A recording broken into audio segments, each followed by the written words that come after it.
Se acreditais que enforcando-nos podeis conter o movimento operário, esse movimento constante em que se agitam milhões de homens que vivem na miséria, os escravos do salário, se esperais salvar-vos e acreditais que o conseguireis, enforcai-nos.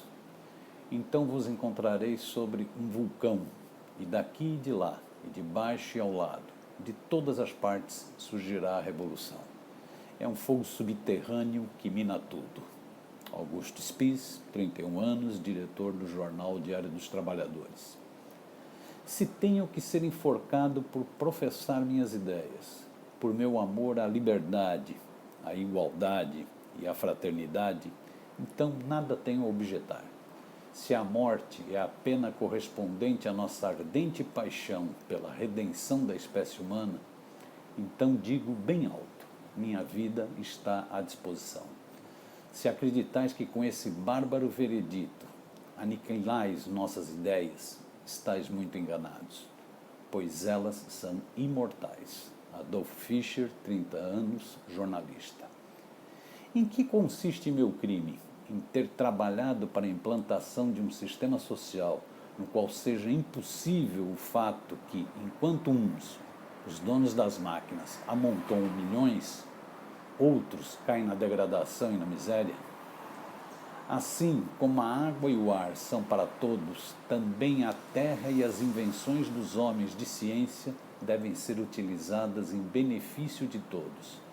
Vossas leis se opõem às leis da natureza, e utilizando-as, roubais às massas o direito à vida, à liberdade e ao bem-estar. George Engels, 50 anos, tipógrafo. Acreditais que quando nossos cadáveres tenham sido jogados na fossa, tudo terá se acabado? Acreditais que a guerra social se acabará estrangulando-nos barbaramente? Pois estáis muito enganados. Sobre o vosso veredito cairá o povo americano e o povo de todo o mundo, para demonstrar vossa injustiça e as injustiças sociais que nos levam ao cadafalso. Albert Parsons lutou na guerra de secessão nos Estados Unidos.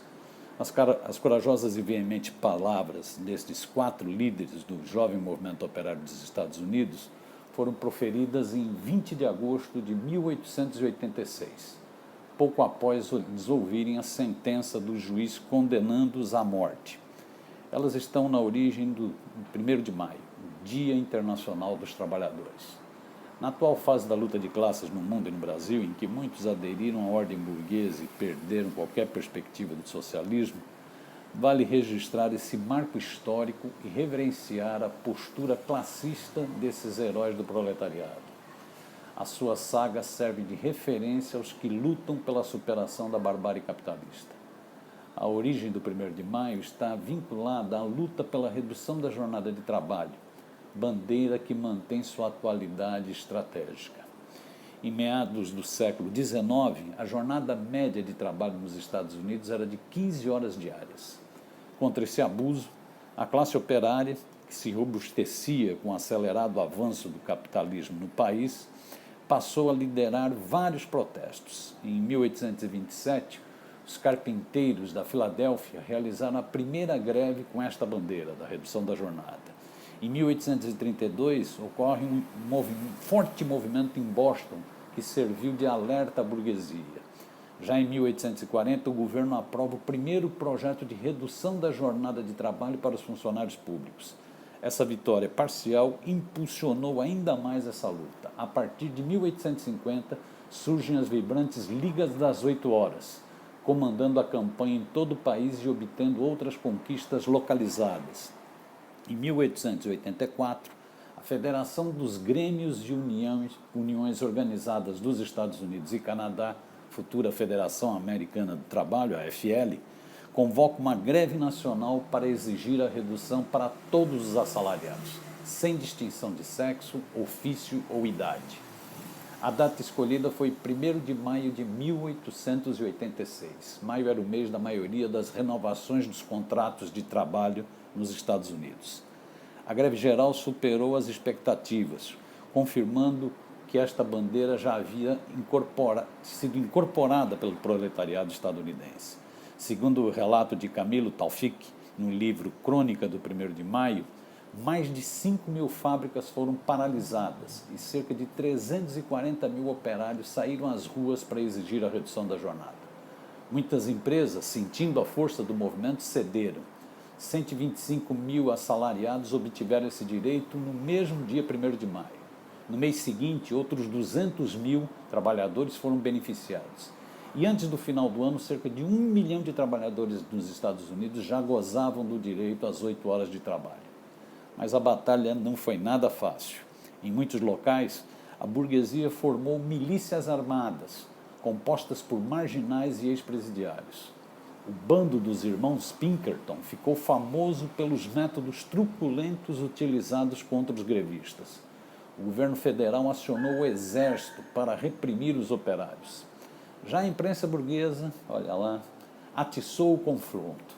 Num editorial, o jornal Chicago Tribune esbravejou, aspas, o chumbo é a melhor alimentação para os grevistas. A prisão e o trabalho forçado são a única solução possível para a questão social. É de se esperar que o seu uso se estenda, disse o jornal burguês.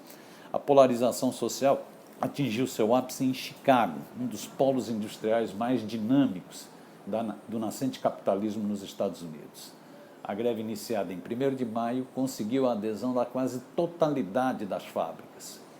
Diante da intransigência patronal, ela prosseguiu nos dias seguintes. No dia 4 de maio, durante um protesto dos grevistas na praça Haymarket, uma bomba explodiu e matou um policial. O conflito explodiu. No total, 38 operários foram mortos e 115 ficaram feridos.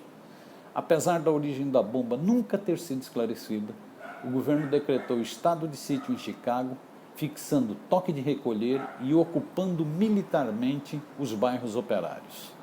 Os sindicatos foram fechados e mais de 300 líderes grevistas foram presos e torturados nos interrogatórios. Como desdobramento dessa onda de terror, 8 líderes do movimento, o jornalista August Spies, do Diário dos Trabalhadores, e os sindicalistas Adolf Fischer, George Engel, Albert Parsons, Louis Ling, Samuel Fielding, Michel Skype e Oscar Nib foram detidos e levados a julgamento. Eles entrariam para a história como os 8 mártires de Chicago. O julgamento foi uma das maiores farsas judiciais da história dos Estados Unidos. O seu único objetivo foi condenar o movimento grevista e as lideranças anarquistas que dirigiram o protesto. Nada se comprovou sobre os responsáveis pela bomba ou pela morte do policial. O juiz Joseph Gary, nomeado para conduzir o tribunal especial, fez questão de explicitar sua tese de que a bomba fazia parte de um complô mundial contra os Estados Unidos. Iniciado em 17 de maio, o tribunal teve os 12 jurados selecionados a dedo entre os 981 candidatos. As testemunhas foram criteriosamente escolhidas. 3 líderes grevistas foram comprados pelo governo, conforme comprovou posteriormente a irmão de um deles, Waller, e em 20 de agosto, com o tribunal lotado, foi lido o veredito. Spies, Fischer, Engel, Parsons, Ling, Field e Schell foram condenados à morte. Neb pegou 15 anos de prisão. Pouco depois, em função da onda de protestos, Ling, Field e Schell tiveram suas penas reduzidas para a prisão perpétua. Boazinha burguesia. Em 11 de novembro de 1887, na cadeia de Chicago, Spies, Fischer, Engels e Parsons foram enforcados. Um dia antes, Ling morreu na cela em circunstâncias misteriosas. A polícia alegou suicídio. No mesmo dia, os 5 mártires de Chicago foram enterrados num cortejo que reuniu mais de 25 mil operários. Durante várias semanas, as casas operárias da região exibiram flores vermelhas em sinal de luto e protesto. 6 anos depois, o próprio governador de Illinois, John Altgeld, mandou reabrir o processo. O novo juiz concluiu que os enforcados não tinham cometido qualquer crime. Aspas tinham sido vítimas inocentes de um erro judicial. Field, Schaub e Ned foram imediatamente soltos.